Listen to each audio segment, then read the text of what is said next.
Hello and welcome back to the Baggies Podcast YouTube channel, where of course we're giving you all the latest news, views and opinions on all things Albion. We're back again today to chat all about the next fixture for Albion against Barnsley, which kicks off on Friday night at Oakwell, away at Oakwell of course, on Sky Sports as well. It's a Friday night kick-off at 7:45. We're looking forward to this one. Valérien Ismaël's homecoming, if you like, and Alex Mowatt as well, back to Barnsley. It's the first time he'll actually play in front of a full capacity crowd at Oakwell, so it's going to be really interesting to see how this one gets on. This is our match preview for it, so make sure you stick around to find out some opposition analysis from the guy from Alan from Red All Over, the Barnsley YouTube channel as well. He'll be joining us in a little bit to send in his thoughts about the game on Friday. We'll also be getting a lot of opposition insights as to what we can expect from them. They've had a new manager, of course, Barnsley, so looking forward to seeing what we can expect from them, and also what we can expect in terms of predicted lineups, predicted 11s for both sides. So yeah, let's crack straight on. It's match preview time. Make sure you subscribe to the Baggies Podcast YouTube channel. I'd really appreciate it if you did. Of course, we're heading for 1,000 subscribers as quickly as we possibly can. So be sure to muck in, click subscribe and get involved. And make sure you comment your score predictions down below. I'd love to hear them. But yeah, let's get straight into this Baggies Podcast match preview for Barnsley versus West Bromwich Albion. So what can we expect from Barnsley? They are obviously, last season had an incredible season, finishing inside the top six, going out in the playoff final, of course.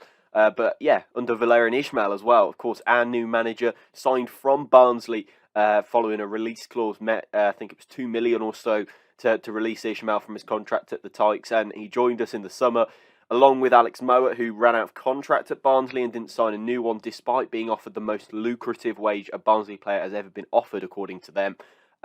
He joined West Bromwich Albion as well, so a couple of familiar faces for Barnsley, who, of course, with those two players returning to Oakwell. It's the first time, as I said, that Ismaël is going to actually play in front of a full capacity Oakwell, because last season, obviously under COVID restrictions, it was only a certain capacity that was allowed for the Swansea playoff semi-final that they did. So yeah, it's going to be very interesting to see how the Barnsley fans react to him. I was on a Barnsley show the other day chatting about the game, chatting about what we can expect from both teams and stuff like that.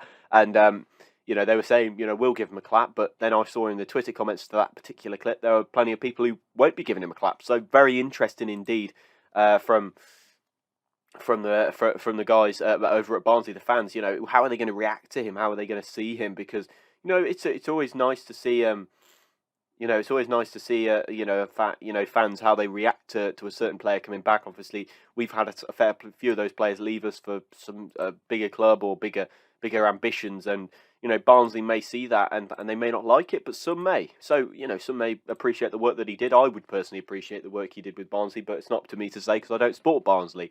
But in terms of where they are in the league, they're struggling. Barnsley is completely opposite to what they did last season, perhaps. Showing the great work that Valérien Ismaël did with this squad last season. They're sitting in 23rd with 13 points. The only team below them is Derby County, and as we all know, they've had a pretty hefty points deduction over the course of the season. They're even below Reading, who also had a points deduction earlier this season. So things aren't looking good for Barnsley whatsoever. They're currently under Poya Esbahi, who's a manager who's come in from, used to manage Sweden's under 21s, that sort of thing. So, yeah, he's in at the moment. He's got some very interesting ideas and obviously fits a similar mould to the ones that have come before it. So hopefully he can kind of get off the mark with Barnsley and try to sort of kick on. In terms of, goal scorers and people that may score the goals for them, Corley Woodrow scored 4. They're really short of goals. They are the lowest scorers in the Championship so far this season with 15 goals, even behind a very depleted Derby side on that one. So quite worrying in terms of what... Barnsley are cooking up at the moment. Obviously, under Marcus Schupp earlier this season, struggled to really have an identity, which is quite strange from a side that had such an identity last year and was so difficult to play against as such. So, yeah, I'm interested to see how Barnsley are going to manage this game. I feel like they have a bit of a kick going into it because obviously they're playing against you've got something a little bit to prove to Valérien Ismaël because obviously he's got such a he almost I'm going to say, jump ship from Barnsley last season. So, kind of just leaving them in the lurch and leaving them on their own, after such a good season, perhaps may not go down well with the Barnsley faithful. And I can completely get why, to be honest, because, why would you, a manager who's come in and done that, maybe it's just not in their favour to appreciate that, because, a manager's left, he's left, and, he's left the players, and the players maybe just be thinking, we need to prove to this manager that, he was wrong to kind of leave us. He was wrong to think these players are better than our players and that kind of thing. So I'm looking forward to seeing how they react and how they kind of live up to it. I feel like they're gonna really raise the game for it. Of course, Ishmael is a good manager. It's fair to say he's a very good manager, and he dragged Barnsley quite high up the table last season. This season, they're not doing so well, and I think that highlights just the great work that he did last season. But, yeah, in terms of Barnsley's possession stats, 45.6% possession on average per game in 20th position. The goals and assists, Cauley Woodrow on 4. They're struggling to score goals. Aaron Layer-Iseka was a guy who brought in kind of to score the goals this season. Has only got 3 in, I think, that's 16 appearances he's made so far this season. So, yeah, the creativeness is kind of not there either. Callum Britton, of course, playing as well. He's got 3 assists, but is the creativity really there in the side? A player that I quite like from Barnsley, Michael Hillick. He's a player that I fully expected Ishmael to go for in the summer, but didn't. I think he's a very good player as well. So, yeah, in terms of that, I'm looking forward to seeing how we get on and how we kind of move to counteract this Barnsley side. Obviously, Puyo's Barhi is an interesting manager and obviously got some interesting history behind him. There was a story about how he changed flight from one flight to another when he was managing another team, and the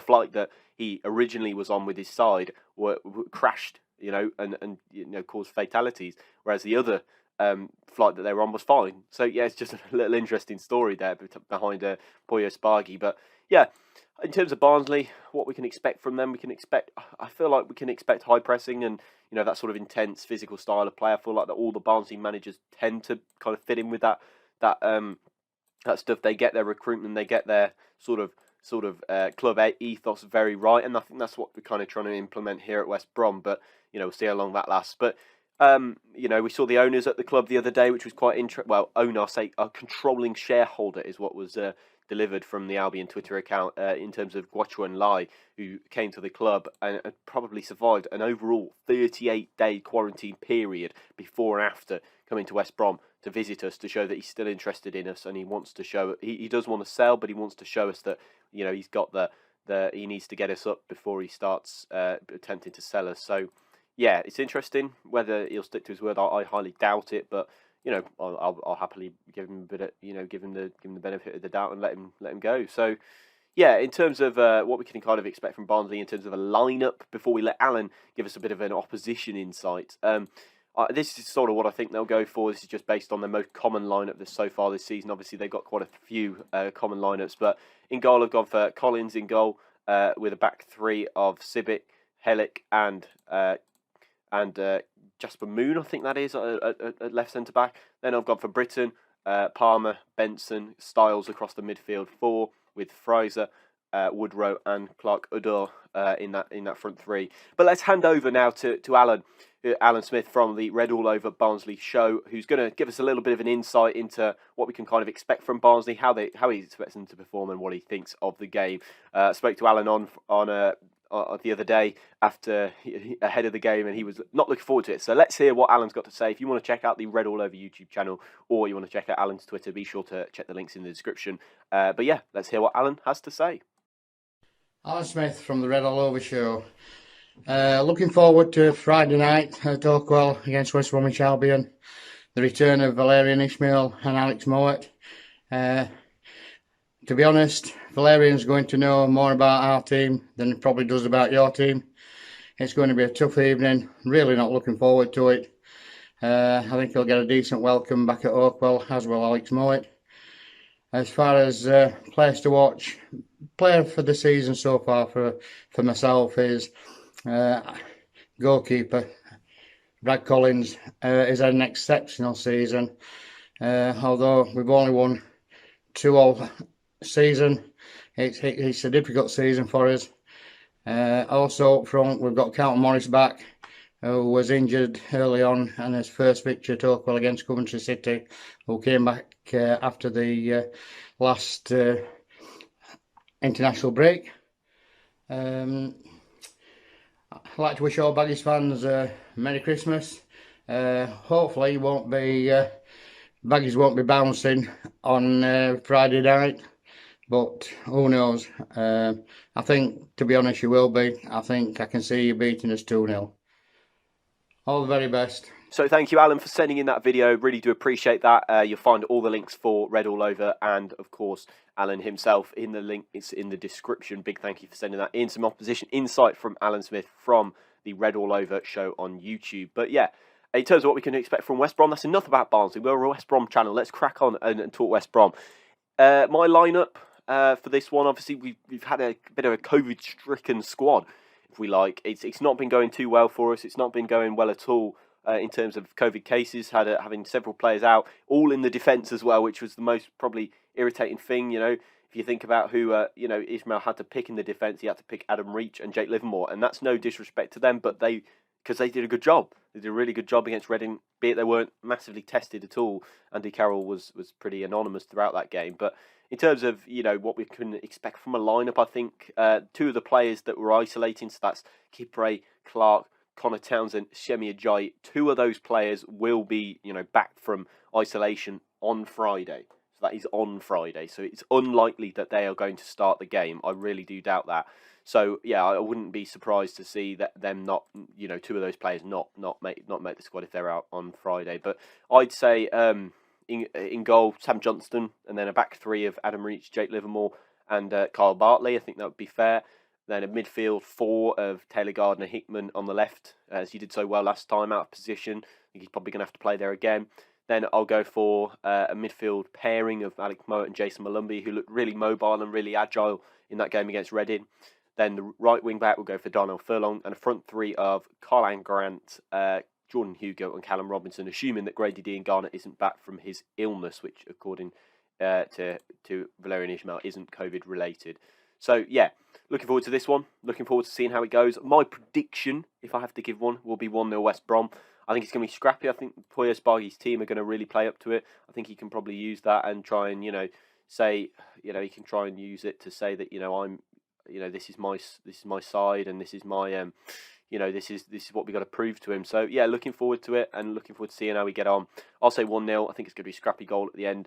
Let me know your score predictions in the comments below. Big thank you to Alan from Red All Over the Barnsley YouTube channel for joining me and dropping his thoughts into the game. Big thank you for joining me, and make sure you subscribe, because obviously we're heading for 1,000 subscribers. By the end of the year. Make sure you comment your score predictions as well. I'd love to hear that. I'm saying 1-0, but you can say something else. Drop them in the comments section below. Looking forward to hearing your thoughts, and I'll see you in the next match preview. Goodbye.